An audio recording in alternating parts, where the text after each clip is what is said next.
Okay. Hello. Okay, picture this.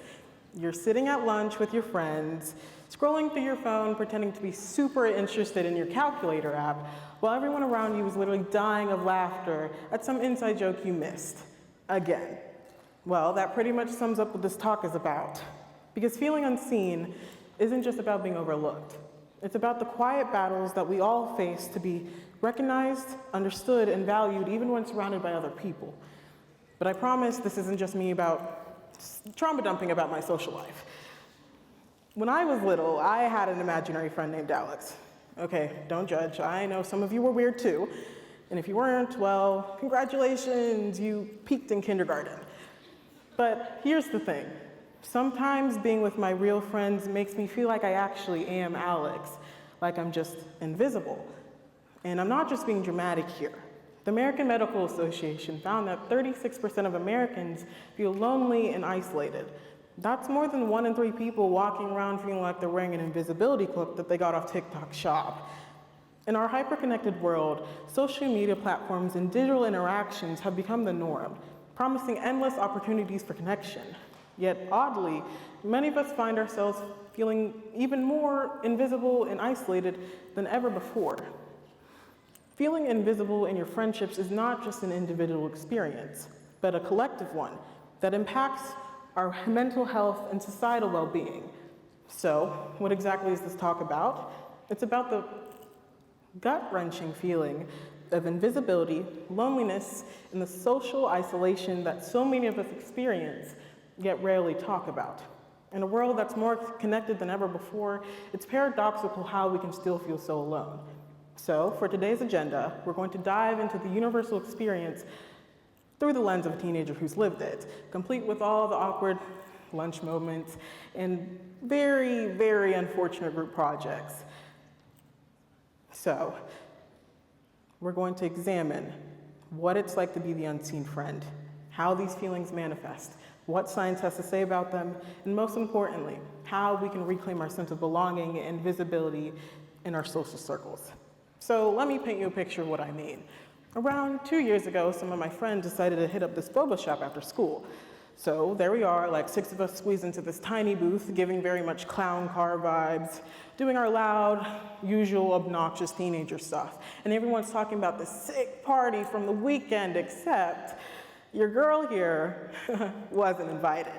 And instead of saying anything, I just sat there, methodically stabbing my boba with my straw, as if it had personally offended me, pretending I was totally cool with being the only one who spent their Saturday night binge-watching Outer Banks for the 3rd time. I might have a problem, but here's something that blew my mind. Naomi Eisenberg, PhD at the University of California, and Kipling Williams, PhD at Purdue University, found that being socially invisible hurts your brain the same way physical pain does. Like literally, when you're ignored, your brain freaks out in the exact same areas as if you'd stubbed your toe. Finally, an explanation as to why my mom's, "We need to talk when you get home, ... text hurts more than when I accidentally tripped down the stairs, running to the door to get my Wingstop for my DoorDasher. But wait, it gets better, or worse, depending on how you look at it. According to the National Institute of Mental Health, about 7% of adults have social anxiety disorder, which, fun fact, can make you feel even more invisible. It's like this vicious cycle. You feel invisible, so you get anxious, so you get quieter, so people notice you less, so you feel more invisible. And suddenly, you're cosplaying a ghost without even meaning to. You want to know the real kicker? Social media makes it 10 times worse. There you are, scrolling through Instagram at 11 p.m. on a Tuesday night, watching your friends' stories from some random hangout at the mall that apparently wasn't important enough to invite you to. And you're sitting there thinking, cool, I totally wanted to spend my afternoon doing AP Psych homework anyways. I did not want to spend my afternoon doing AP Psych homework. But let me tell you about this other time in chemistry class.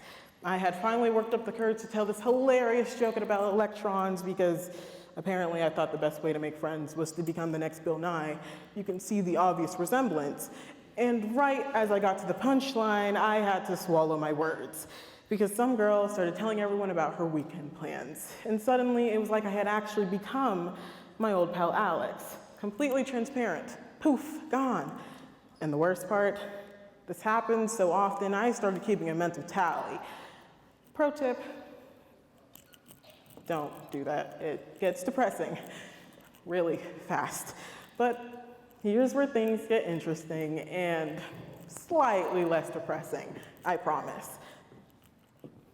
Being invisible isn't a permanent condition. It's more like having your phone on airplane mode. You just need to know how to switch it back off. And it's a lot easier than trying to teach your parents how to use TikTok, I promise. I started small, like microscopic small. I began by just saying what I actually thought about things instead of doing my usual, haha, yeah, totally routine. The first time I disagreed with someone about a movie, sorry, but the Lego Batman movie is peak cinema, argue with a brick wall. I thought my heart was going to explode. But guess what? Nobody died. In fact, it turned into this whole debate about superhero movies, and suddenly people were actually asking for my opinion. Mind blown.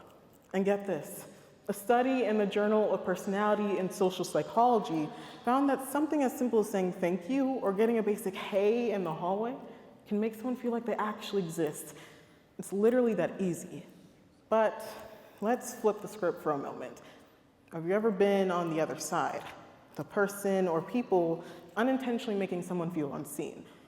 We've all been guilty of it. In Andrea Sanders' dissertation, If You Didn't Mean It, Why Did I Feel It? Comparing the effects of deliberate versus unintentional ostracism, she found that being overlooked, even under conditions where no ill intent was assumed, decreases people's sense of meaning to a similar degree of being actively excluded. So maybe it's not inviting someone to the boba tea hangout because you assumed that they were busy or not interested. Maybe it's leaving someone out of a group picture because there was no space left.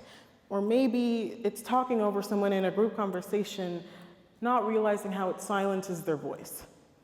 It's easy to get caught up in our own world and forget the impact our actions or inactions have on others. So here's the challenge for all of us. Let's make an effort to include, to listen, and to genuinely connect. Because making someone feel seen doesn't take grand gestures. It's the small, everyday actions that make the biggest difference. According to the BBC Loneliness Experiment, young adults ages 16 to 24 are the age group most likely to experience loneliness, with a staggering 40% reporting such feelings. That's us. We're the young adults. Now, what separates invisibility from the rest of the emotions is how quietly it creeps into your life. It's not loud or dramatic. Instead, it's subtle. Like a shadow you don't notice until it's everywhere. It's not just about missing out on jokes or group chats buzzing without you. It's the deeper sting of feeling like a supporting character in your own story. The difference lies in how these moments accumulate, building a wall between you and the world you so desperately want to be a part of. It's easy to brush these moments off as insignificant. A forgotten invitation there, a forgotten laugh here. But they add into the fabric of your day-to-day life, creating a sense of permanent detachment. And it's not always just you versus them. It's not. You have to realize that sometimes you have to take a step forward, make that gap a little shorter. Now, here's something that I picked up in my research. Sometimes we make ourselves invisible because we're afraid of being seen, like really seen. We're so scared of saying the wrong thing or being too much that we end up being nothing at all. I spent 3 years of high school trying to be this perfect filtered version of myself, like an Instagram photo but in real life. Spoiler alert, it's exhausting and it doesn't work. You want to know what does work? Being authentically unapologetic yourself. I know, it sounds like something you get out of a self-help book or something your guidance counselor would say right before telling you to just be confident, believe in yourself. But hear me out. I promise there's a lesson here. And here's what I've learned. Feeling invisible doesn't mean you are invisible. Sometimes we're so busy trying to blend in that we forget how to stand out. It's like we're all walking around with these dimmer switches on our personalities, afraid to turn up the brightness.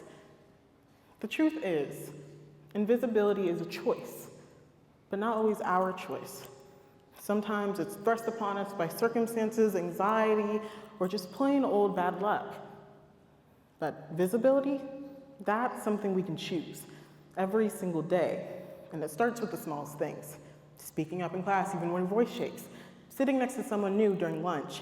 Double texting your friends even though you're scared of being annoying. Because here's the thing. The people that matter won't find you annoying. They'll find you real.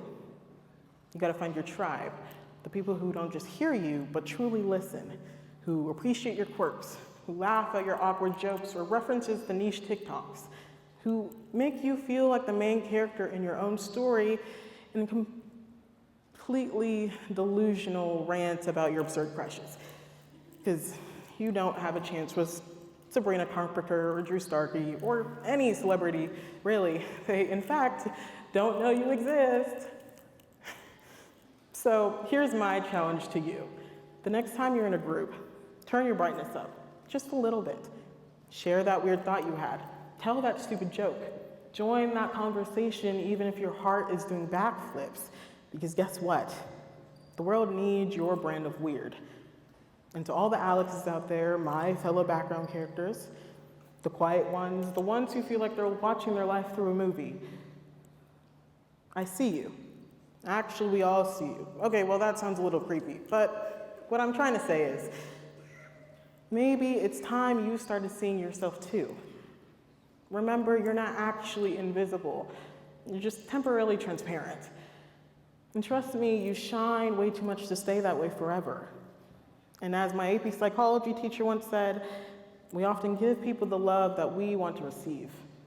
And I think it's kind of hard to receive that love if you're invisible. So, I want you to ask yourself and ask the people around you, do you feel unseen? Because you matter, your stories matter, your voice matters. And sometimes all it takes is one person, just one, to make someone feel seen. And hey, if all else fails, remember, at least you don't drive a Cybertruck or a Kia Soul. Talk about wanting to be invisible for the right reasons. Thank you.